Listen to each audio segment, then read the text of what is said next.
Cooking চ্যানেলে আজকে আবার একটা রেসিপি নিয়ে চলে এলাম। আজকের রেসিপি হচ্ছে টিফিন রেসিপি। দেখো এখানে আমি ম্যাগি করেছি, যেভাবে আমি আমার বাচ্চাদেরকে ম্যাগি করে দিই আজকে সেটাই তোমাদের সঙ্গে শেয়ার করছি। দেখো প্রথমে আমি এখানে গাজর নিয়েছি, পেঁয়াজ নিয়েছি, এটা গোটা পেঁয়াজকে কেটে খোসা করে ছাড়িয়ে আর যে পেঁয়াজের যে কোষগুলো থাকে সেগুলো আলাদা করে নিয়েছি।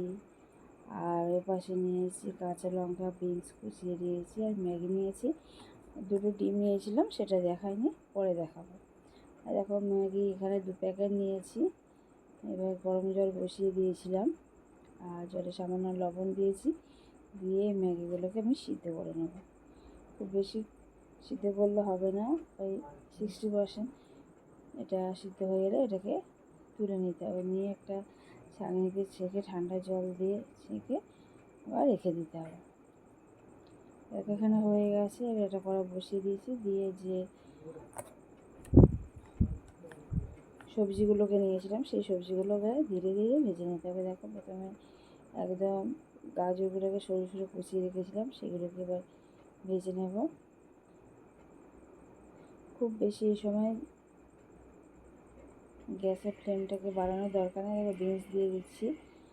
এবার ধীরে ধীরে অন্যান্য যে সবজি ছিল সেইগুলোকেই দিয়ে দেবো। তা বন্ধুরা, আমার এই রেসিপি যদি টিফিন রেসিপি তোমাদের ভালো লেগে থাকে অবশ্যই লাইক করবে, কমেন্ট করবে, শেয়ার করবে, সাবস্ক্রাইব করবে। দেখো বন্ধুরা, খুব কম সময়ে মাত্র 10 মিনিট হাতে থাকলেই তোমরা সহজে এরকম ম্যাগি তৈরি করে দিতে হবে বাচ্চাদের জন্য। টিফিনে দিতে পারো বা বিকেলে বা সকালে টিফিন জলখাবারে তাদের করে দিতে পারো, তারা প্রচণ্ড খুশি হবে। এমনি প্রত্যেক বাচ্চাই তো ম্যাগি খেতে পছন্দ করে। দেখো এখানে লবণ দিয়ে দিলাম যাতে সবজিগুলো সহজে একটু নরম হয়ে যায়, ভাজাটা খুব ভালো হয়, দেখতেই পাচ্ছ। আর এরকমভাবে একটু পেঁয়াজগুলোকে বড় বড় কেটে দিলে মুখে পড়লে পছন্দ হবে। এবার দেখো কাঁচা লঙ্কা, একটাই কাঁচা লঙ্কা দিয়েছিলাম কুচিয়ে, সেটাকে দিয়ে ভেজে নিয়েছি। এবার বাচ্চারা অনেক সময় কাঁচা লঙ্কা খেতে চায় না, যদি খেতে না চায় স্কিপ করে যাবে। দেখো তারা মোটামুটি ভাজা হয়ে গেছে। এবার এইগুলোকে আমি তুলে নিচ্ছি। এবার পরিষ্কার করে একটু সামান্য যে তেল ছিল সেই তেলেই দেখো 2টো ডিম নিয়েছিলাম, সেই ডিম দুটো আমি ফাটিয়ে ভেজে নেব। আর এতে সামান্য লবণও দিয়ে দেবো ডিমের মধ্যে।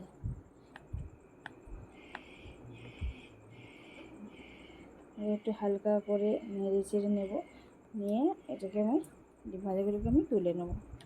তা বন্ধুরা, ম্যাগি মোটামুটি যে পরিমাণ আমি সবজি নিয়েছি এর চেয়ে বেশি পরিমাণ দেওয়ার দরকার নেই 2টো প্যাকেটের জন্য।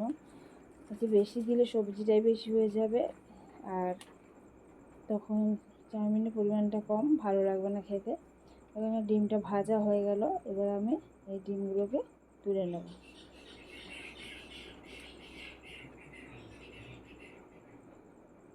ডিমগুলো তুলে নেওয়া হয়ে গেলে আবার ওই প্যানটা বসিয়ে দেবো, সামান্য তেল দিয়ে দেবো, দিয়ে জল ঝরিয়ে রাখা ম্যাগিগুলোকে আমি দিয়ে দেবো।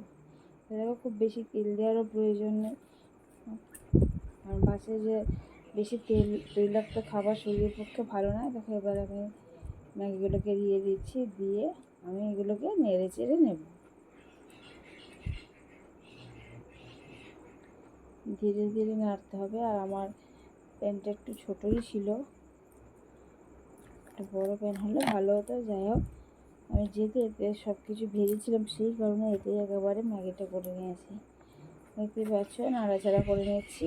নাড়াচাড়া করে নেওয়ার পরে যে ভেজে রাখা যে সবজিগুলো ছিল সেগুলোকে দিয়ে দেবো।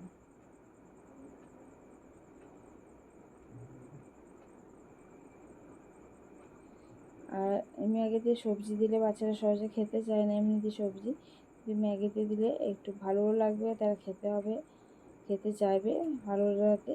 দেখো এখানে ম্যাগি মশলাটা দিয়ে দিচ্ছি।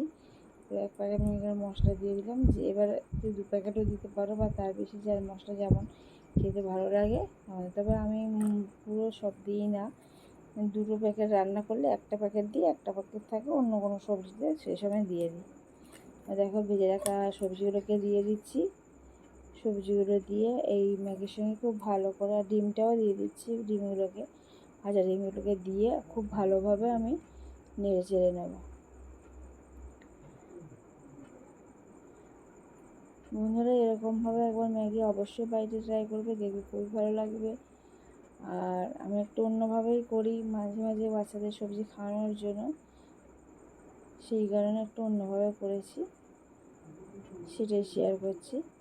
এখানে নাড়াচাড়া হয়ে গেলে মোটামুটি হয়ে গেছে। তা বন্ধুরা দেখতেই পাচ্ছ তোমরা। তা বন্ধুরা আজকের রেসিপি আমার এই পর্যন্ত, আবার নতুন রেসিপি নিয়ে চলে আসবো। আর দেখো নাড়াচাড়া কতটা সুন্দর হয়েছে, একদম ঝরঝরে হয়েছে বন্ধুরা।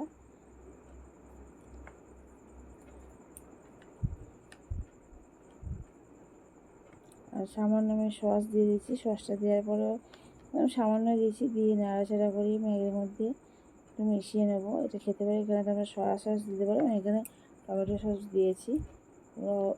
সামান্য সয়া সস দিয়েও খুব খেতে ভালো লাগে। এটা নাড়ি চাড়িতে খুব একটু মজাদার খেতে লাগে।